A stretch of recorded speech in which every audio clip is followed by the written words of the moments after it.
Boa noite, meus amigos. Estamos aqui de volta. Como sempre, começamos invocando a Santíssima Virgem Maria, o Santo Padre Pio de Pietrelcina, para que roguem a Deus que nenhuma injustiça se cometa nesse programa. O programa de hoje tem características especiais, vai ser um pouco mais curto, talvez, do que normalmente, porque está sendo realizado em condições aqui excepcionais. Nós estamos aqui viajando, estamos aqui no estado da Geórgia, cidade de Jefferson, viajando para o Alabama. É uma viagem de 1.000 quilômetros que nós estamos realizando aqui num trailerzinho. Né? Aqui está tudo empilhado, as malas caindo em cima de nós. Nós estacionamos aqui num pátio do McDonald's para comer os nuggets e fazer o programa. A certa condição aqui está meio desconfortável. Certo? Então talvez seja mais curto. Queria lembrar a vocês aqui o curso de Filosofia da Ciência, que será proferido aqui em Colonial Heights. Aqui não, lá em Colonial Heights, que nós estamos aqui já, aqui 700 quilômetros de Colonial Heights, no fim de maio. Informações pelo telefone 041-9974-4443 com o senhor Eduí. E também que vocês deem uma olhada no curso POA, cursopoa.com.br? Não, cursopoa.blogspot.com. E lá estão anunciados, estão explicados os cursos do Zé Nivaldo Cordeiro e do Luiz Gonzaga de Carvalho, neto o Gugu. Então, ontem houve aqui a votação do Obamacare, o plano do Obama para estuporar com a economia americana, e foi aprovado no último momento.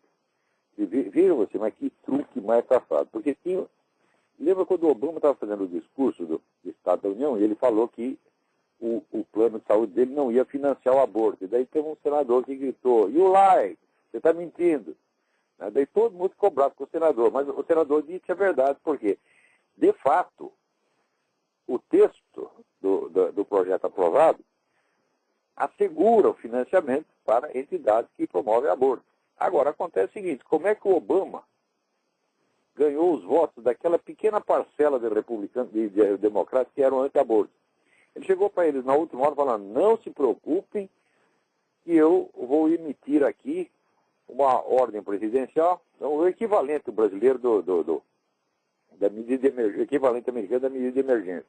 Eu farei uma medida de emergência proibindo o financiamento da aborto. Agora, e os caras caíram e assinaram. Só que tem o seguinte, o que eles votaram é lei. E uma medida de emergência não pode revogar uma lei. Então a lei vai prevalecer.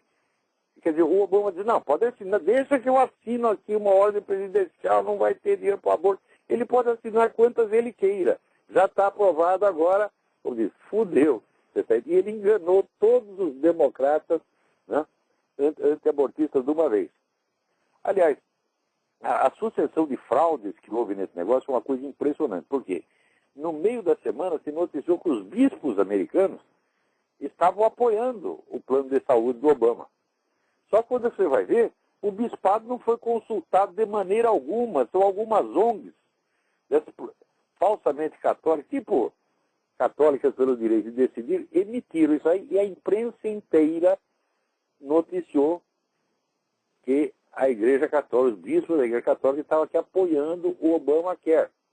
Até o pessoal conservador, o próprio Cliff Kincaid, escreveu indignado contra os católicos. Falei, aí, que filhos da puta, estão nos traindo, papapá. Quando você vê, não era nada disso, era tudo uma fraude. Quer dizer, enganou a população, né, e enganou até os críticos conservadores do regime. Você vê como é que as coisas estão funcionando aqui. Agora, você vê também, né, aqui, eu acho que pela primeira vez na história americana, a Câmara dos Deputados decide flagrantemente contra os seus eleitores. Já saiu a enquete hoje aqui na American Line, cujo público não é propriamente conservador, né? Então, assim, você é a favor ou contra a medida que foi aprovada ontem? 76% contra. 76% contra. Né? E daí tem outra pergunta. O seu deputado, seu representante, votou do jeito que você queria? 52% responderam não. quer dizer que, quer dizer, eles não estão mais nem ligando para o eleitorado. Deve estar correndo muito dinheiro nessa coisa, porque esses camaradas estão suicidando a carreira política deles. Eles não se elegem mais nem inspetor de quarteirão. Né? Então, mas bom, aí vale tudo mesmo. Então isso aí vai aumentar brutalmente os impostos para dar assistência médica para ilegais, para financiar aborto. Tem uma maravilha. Agora, vocês viram, a semana passada, você vai ver na garganta, porra. Semana passada eu estava falando daquele negócio do legionário de Cristo, né, que você chama de milionário de Cristo, e do associado ao Regnum Christi. Né? Daí tem um rapaz aqui que me escreveu uma carta indignada, né, e ele diz que ele estuda na Universidade dos Legionários em Roma, né, e vocês vão ver pela carta, vocês vão ver o nível intelectual do moleque. Né? Daí eu respondi para ele que iria ler a carta dele e responder no programa. E daí ele me mandou a segunda carta dizendo que eu não fizesse isso, porque senão ele iria me processar. Tá certo? Porque ele não queria ser exposto em público. Vocês já verão as razões. Né? É claro que a ameaça é perfeitamente inócua, porque eu conheço a lei brasileira, ele não conhece. A lei brasileira assegura que o destinatário de uma carta é proprietário exclusivo dela e pode fazer dela o uso que bem entender, exceto quando ela vem com um pedido de sigilo. Pedido de sigilo retroativo, quer dizer, depois você mandar uma outra carta dizendo que a primeira é sigilosa, isso aí não vale. Né? E mesmo que viesse com um pedido de sigilo, se houvesse um processo, em caso de processo, poderia tornar público. Então é ameaça inócua. Mas eu vou ver, vocês vão ver por que eu não vou dar o nome do rapaz. Eu vou ler as cartas dele, que são documentos altamente significativos, para vocês verem como é que fica a cabeça de quem está lá no Legionário de Cristo. Começa assim.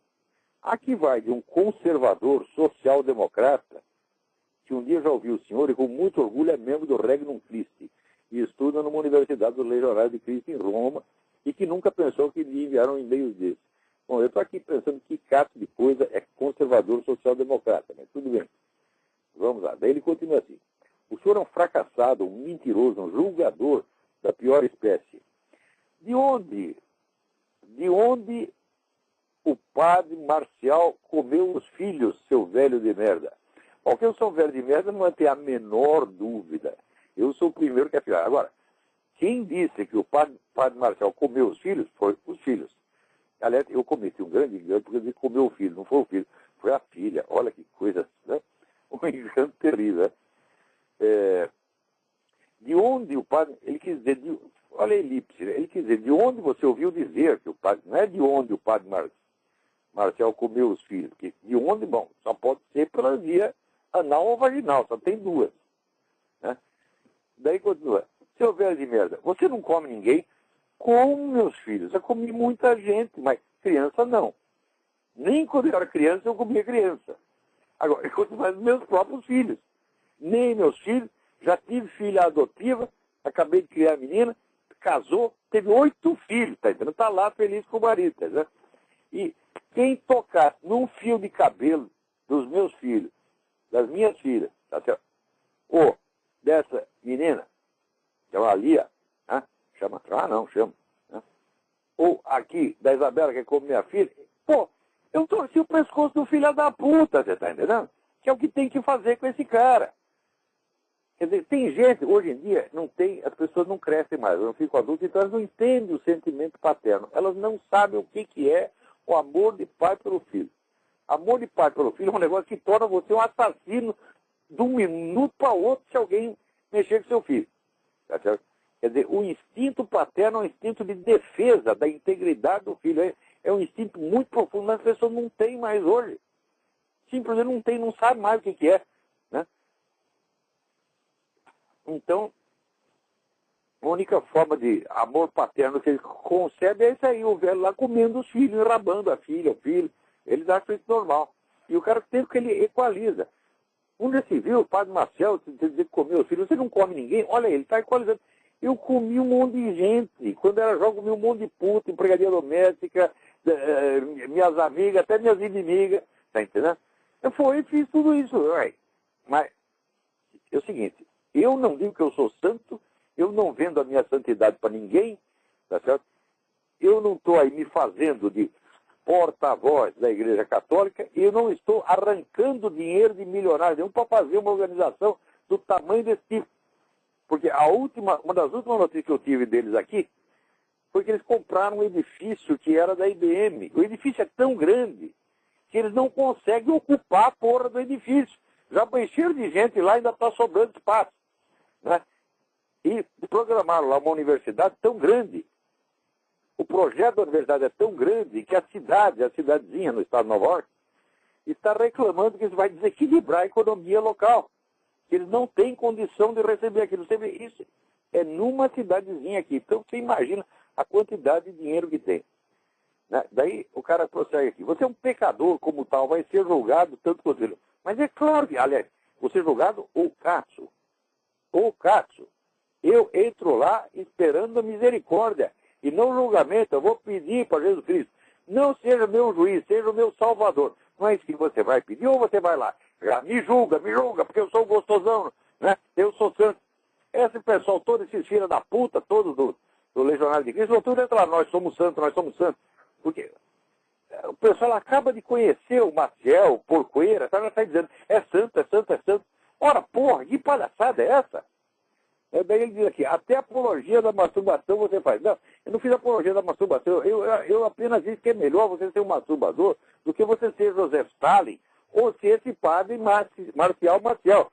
Se o Marcial Maciel tivesse ficado fechado dentro do banheiro, tocando punheta todos os dias, ele seria melhor do que o que ele é. Tá certo? Se você tem desejo maluco, tu vai lá, te tranca no banheiro, toca uma punheta e não faça mal a ninguém. Você tá entendendo? 1000 vezes, olha, todos os punheteiros do universo entrarão no reino dos céus antes dessa gente. Né? Se você acha que os viados e as prostitutas vão entrar nos céus dos vícios da CNBB, eu concordo. Mas você ainda vai depois desses vícios. Não, depois dos vícios não. Eu vou depois dos viados e das prostitutas. Entrou todos os prostitutas, entrou os viados, daí entro eu, por último, para ter um lugarzinho para mim. Tá certo? Estou contente com isso. Agora, os bichos não vão entrar. Né? Os bichos, quer dizer, os viados das prostitutas vão entrar no céu antes dos bichos da CNBB? Não, isso é uma figura de linguagem. Quer dizer que eles não vão entrar de maneira alguma. Tá certo? No céu pode entrar um monte de viado, um monte de puta, um monte de bandido, de traficante arrependido. Agora o cara entrar lá com viadagem e putaria, não vai entrar. Tá certo? Agora ele pergunta, quer dividir a igreja? Quer bater com quem pratica fé? Pratica fé, o que é isso, porra? Veja, no Legionário de Cristo, tenha coragem, menino, não posso dizer o nome dele, porra. Tenha coragem, pelo menos dê uma olhada no site Regain Network. Está lá os depoimentos das vítimas. Lá chegou a ver, assim, o abuso em série, o trenzinho. Quer dizer, um comia o outro, e comia o outro, e comia o outro, e comia o outro. E a coisa se prolongou por 60 anos, porra. Quer dizer, são 60 anos de abuso de menores. Meu Deus do céu, o que é isso, porra? É na FEBEM que é assim. Eu tinha um primo que trabalhou na FEBEM, ele era assistente social lá. Ele dizia assim, olha, o sujeito entra e de cara ele já é enrabado. Daí ele, para se vingar, enraba o outro, que enraba o outro, que enraba o outro, e assim. Então, isso aí, essa organização sacrossanta, era assim, está lá tudo contado pelas próprias vítimas, que não são pessoas que estão brincando. Tá? Daí tá. Queres julgar? Julgue. Oh, peraí, o outro escreve na primeira pessoa, na segunda. Que puta confusão é essa? Queres julgar? Julgue, mas seja homem de fazer tanta obra. Obra só no sentido do verbo obrar, meu filho. Obrar, né? Ou esse padre Marcial andou obrando. O tamanho das obras vem apenas do dinheiro coletado. Eu, com 1/100º do dinheiro que essa gente coletou, faria 1 bilhão de vezes mais obras do que ele, mais benefício do que ele, porque ele só fez malefício. Por exemplo, obra, vejamos o ensino. Veja o ensino que você recebe. Você está numa universidade, você não está no curso primário. Você não sabe escrever, moleque, você é analfabeto. Quer dizer, que fraude é essa de botar um analfabeto numa universidade em Roma, porra? Isso é fraude, isso não é obra, isso não é ajudar ninguém. Né? Então aí vai. Né? A Legião e o REG não têm dinheiro do Carlos Elim? Da onde, imbecil? Da onde isso é reconhecido? Isso eles mesmos declaram. Já saiu um monte de reportagem, vai lá na página do REG no Príncipe, está tudo lá. Você não sabe o que fala, a Legião anda mal das pernas. Anda mal das pernas talvez, porque todo o dinheiro que tem não basta para o luxo no qual querem viver. Por quê? Assim, pela tradição da Igreja Católica, o superior de uma ordem monástica come junto com os seus noviços na mesma mesa, a mesma comida. E o pessoal ficava lá comendo arroz e feijão, comendo miojo, tá entendendo? E o padre Maciel, sob a desculpa de que, né, tinha doença, era recomendação médica, ficava lá comendo, né, caviar, fazão, etc. Comidas importadas, que eram importadas especialmente para ele. Sempre foi assim, né? E sempre viveu no maior luxo. Né? Você já conheceu o padre legionário? Conheci, e já disse aqui que ele é um bosta. Né? Qualquer padre legionário é um bosta. Não digo que todos sejam tão ruins quanto Maciel, que todos sejam criminosos, não. Tem os que são criminosos e tem os que são idiotas além da medida do admissível. Né? Daí pergunta, você conhece o padre Álvaro? Está se referindo ao Álvaro Porcoeira. Eu conheço, é uma das melhores pessoas que já conheci. Na carta seguinte, ele disse que conheceu o Álvaro Porcoeira ontem. Conheci o Álvaro Porcoeira ontem e ele é um homem santo. Eu digo o quê? Todo mundo, será que todo mundo no Legionário de Cristo tem essa capacidade de reconhecimento imediato da santidade? Você vê, a santidade, para a Igreja Católica proclamar a santidade de um cara, leva décadas ou séculos. Tem uma investigação, tem que ter um monte de testemunha, pessoas que atestam que receberam curas miraculosas, outros benefícios miraculosos. Tem um processo de 10 mil páginas, e daí a igreja é santo. Agora, você e outros caras que eu conheci, né, outro legionário que eu conheci, vê o sujeito e diz, é santo, é um homem sem defeito. Mas o que é? Vocês não percebem que vocês são objetos, são alvos de técnicas de manipulação psíquica as mais vulgares e as mais bobas, que já estão abundantemente descritas na literatura. E um dos efeitos, que eu já verifiquei em várias dessas seitas, é o seguinte, quanto mais idiota, incapacitado o sujeito fica, mais ele acredita que ele está entrando em dimensões espiritualmente elevadas. Ficam todos assim. Eu já vi isso em vários lugares, porra.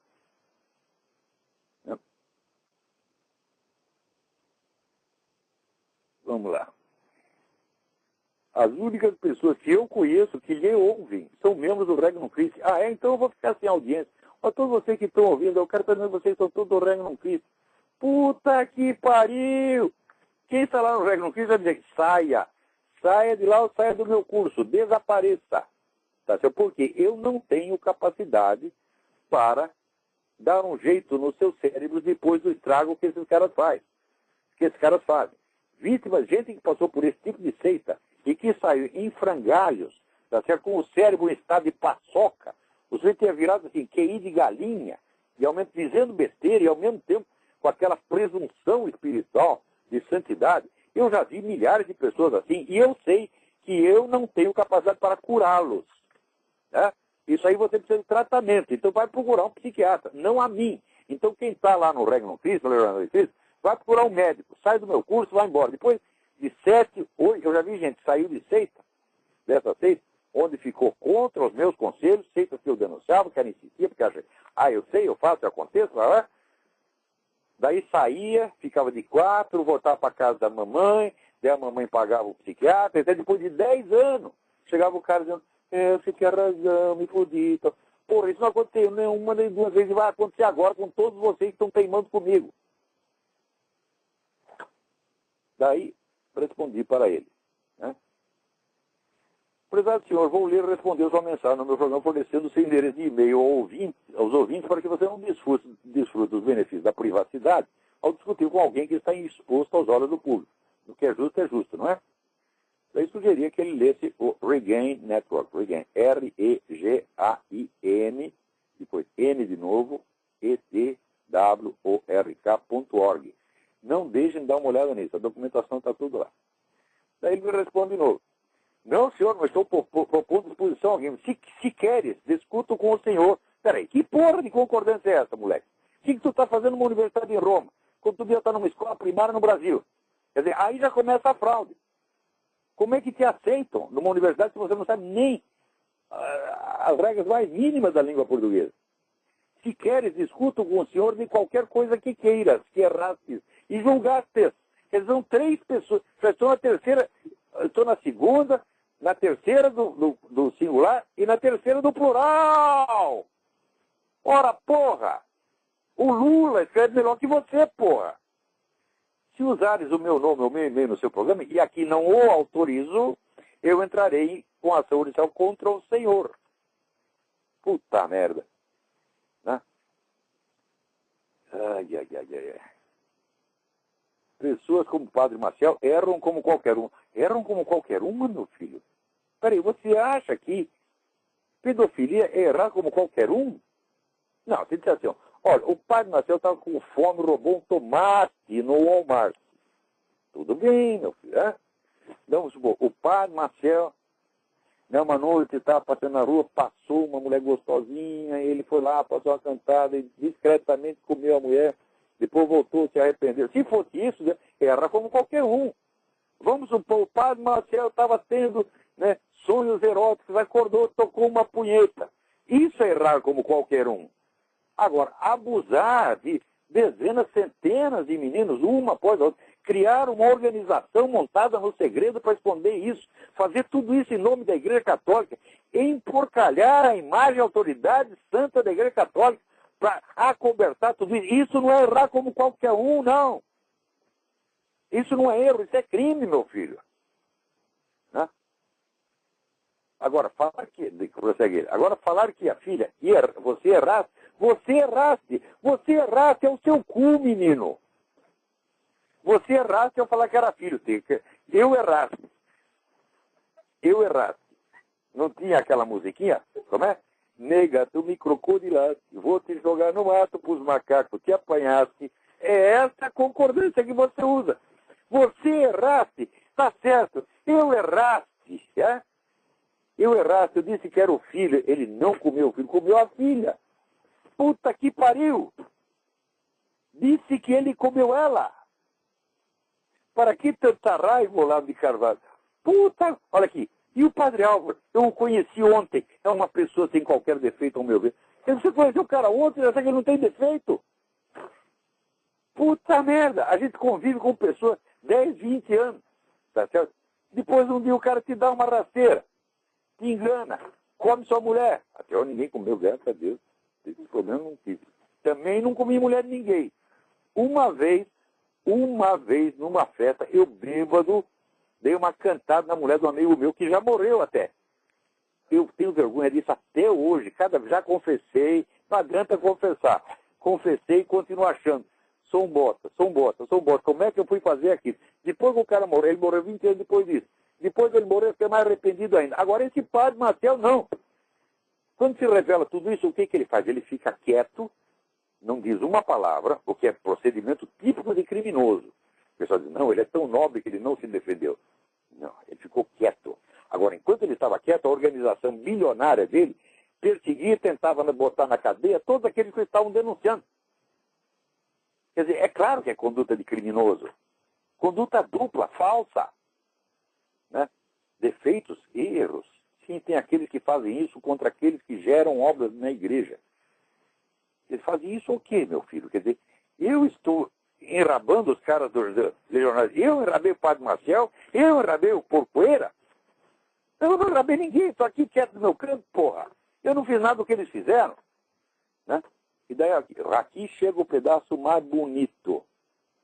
E reitero, se citares meu nome ou meio e meio no seu programa, né, citares no seu. E aqui declaro que não estou lhe dando essa autorização. Queres falar comigo por Skype e discutir? Não quero discutir nada com você, vou discutir com o analfabeto, porra. Mas não aceitarei qualquer tipo de discussão. Tenho 22 anos. Atenção, sofro de síndrome do pânico. E declaro já que qualquer tipo de exposição que o senhor provoque pode me causar danos morais irreparáveis. Ok. Você sofre de síndrome do pânico, está rodeado do santo. Meu filho, o Padre Pio de Pietrelcina, ele curava câncer com 2 palavrinhas que ele falava para Jesus Cristo. O cara vai chegar lá com câncer, o Padre Pio começar a arranjar.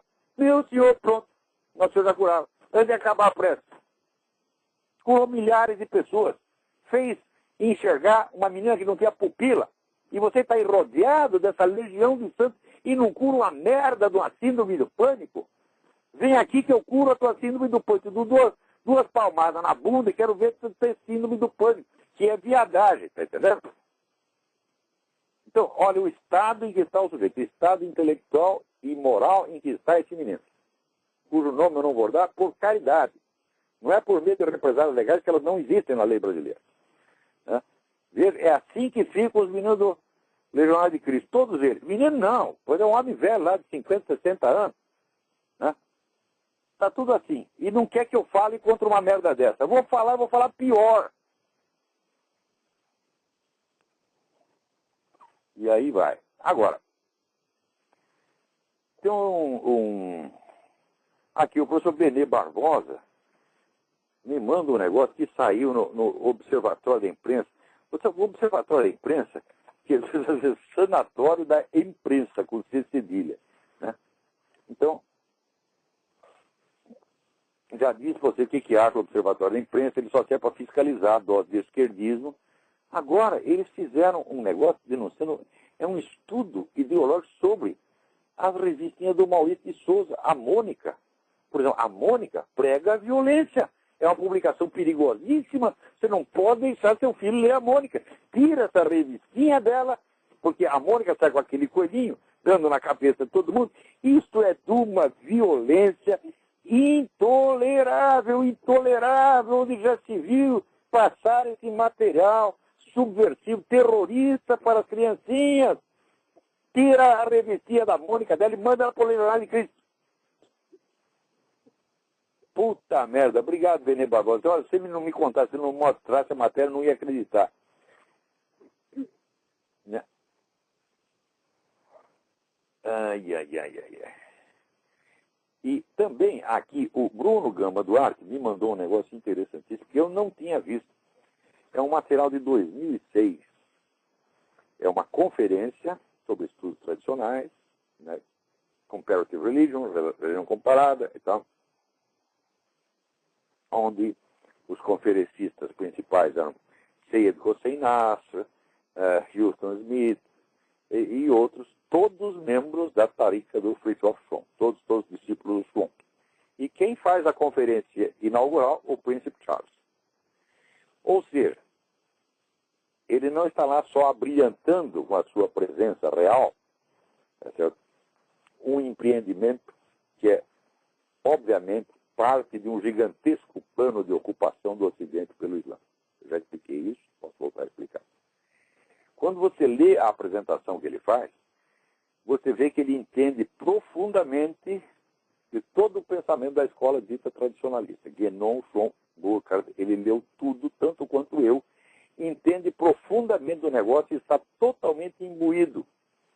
Eu entendo um pouquinho mais do que ele, porque além de estudar o negócio e perceber as perspectivas imensas e profundas que isso abre para a compreensão da formação das civilizações e para a compreensão do próprio destino humano sobre a Terra e das relações entre homem e Deus, que sem dúvida é um material de uma riqueza extraordinária, além de ter percebido tudo isso, eu percebi também que havia de todo esse quadro alguns pontos obscuros premeditadamente colocados lá para que você não perceba. E esse eu não percebi, o Príncipe Charles não percebeu até hoje. Ele está lá, vamos dizer, com toda a sinceridade, com toda a boa vontade, né, fazendo uma coisa que no fundo é admirável, porque você vê um príncipe herdeiro, né, representando a casa real britânica, que se dá o trabalho de estudar tudo isto, que é uma das bibliografias mais difíceis e trabalhosas do universo, e chegar ao nível de compreensão que ele chegou desse material, eu acho que o que ele diz ali está no nível de qualquer pessoa, né, qualquer dos teóricos e porta-vozes dessa escola, que não é bem uma escola, na verdade não é uma escola, são duas, não são linhas diferentes. Mas ele observou tudo, isso já é uma coisa maravilhosa. Agora ele precisaria um pouquinho além e perceber qual é o sentido estratégico disso dentro do plano maior das guerras de civilizações. Isso aí ele não percebeu.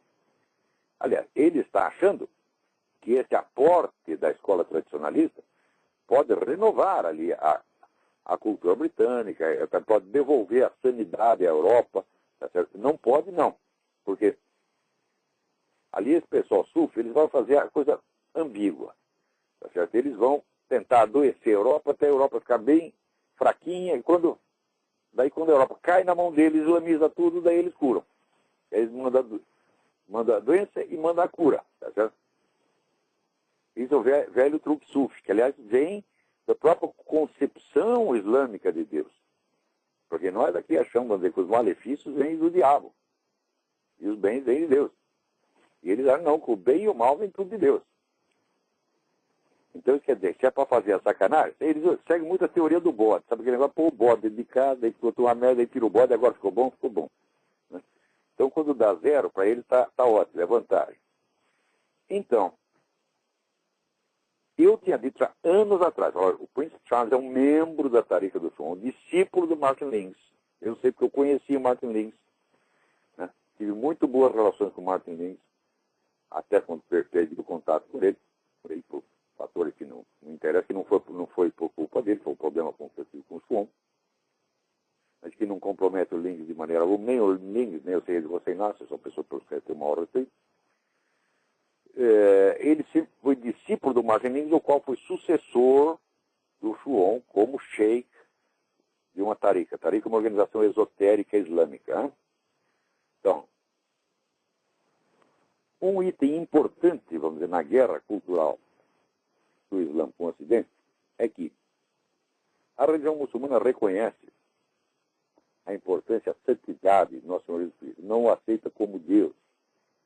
Mas a doutrina é um pouco contraditória, porque por um lado ela diz que Jesus Cristo é o verbo de Deus, Kalimatullah, quer dizer, Logos de Deus, né? E por outro lado diz que ele não é Deus. Fala, bom, mas como é que o Logos, a inteligência de Deus, pode não ser Deus? Eu acho que a doutrina islâmica é contraditória nesse ponto. Mas também isso é difícil de discutir, por quê? Porque não existe uma doutrina islâmica uniforme, existe um monte de escolas, e todas elas são consideradas legítimas. Um diz uma coisa, outro diz outra. Né? Mas, de modo geral, Jesus é qualificado ali como um profeta, entre aspas. No nível mais esotérico, mais profundo, né, existe uma diferença islâmica, que é a diferença entre Sharia, que é a lei que é para todo mundo, a religião exotérica, tá certo? E Hakikat, que é verdade, ou Tariqa, que é caminho, que é para uma elite espiritual mais qualificada.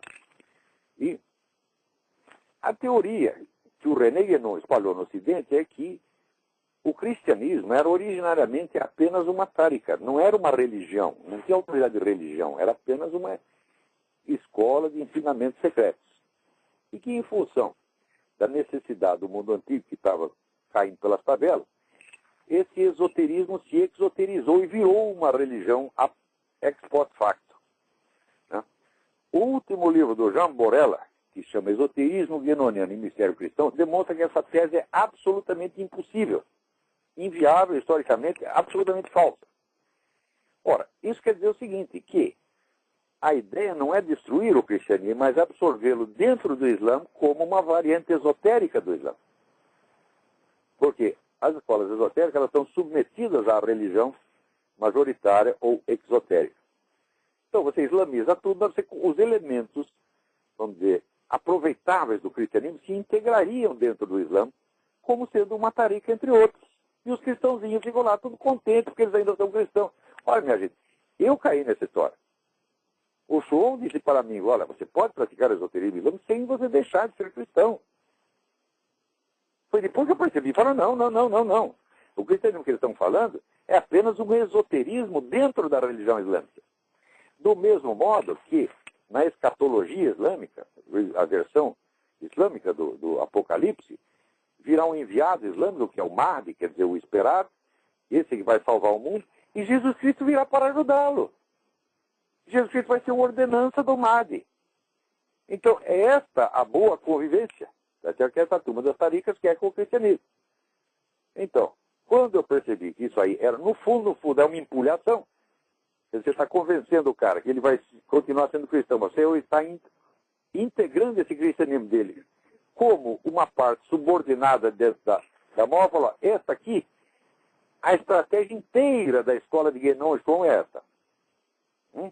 falamos da unidade transcendente das religiões, né? O Schwann se considerava uma espécie de papa de todas as religiões, né? E daí nós reequacionamos, nós redistribuímos as várias religiões, todas elas sob a égide do Islã.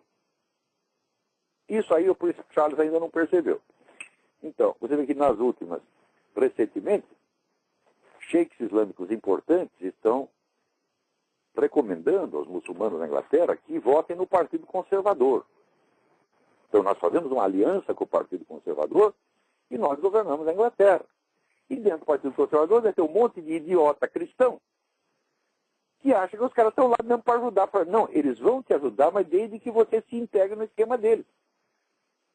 Quer dizer, o cristianismo aí perde o estatuto de religião, deixa de ser uma religião de pleno direito e se torna o quê? Um esoterismo dentro do exoterismo islâmico. E é por isso mesmo que o Guénon defendia aquela teoria de que o cristianismo, na origem, era apenas uma escola esotérica, que depois virou uma religião de massas. Quando isso aí é totalmente desmentido pela letra do Evangelho, por todos os testemunhos da época. O cristianismo nunca foi esotérico, tá certo? Ele já se abriu para todos desde o início. O Cristo já veio dizendo, eu vim trazer a salvação para o judeu e o gentio por igual, você está entendendo? E já começou a batizar a gente para tudo quanto é lado, está entendendo? Tem o famoso episódio, eu não me lembro em que livro está, em que São Pedro encontra um centurião, e ele está ali conversando com o centurião, fazendo a pregação para o centurião, e a massa que está ouvindo, massa romana, né, se converte instantaneamente.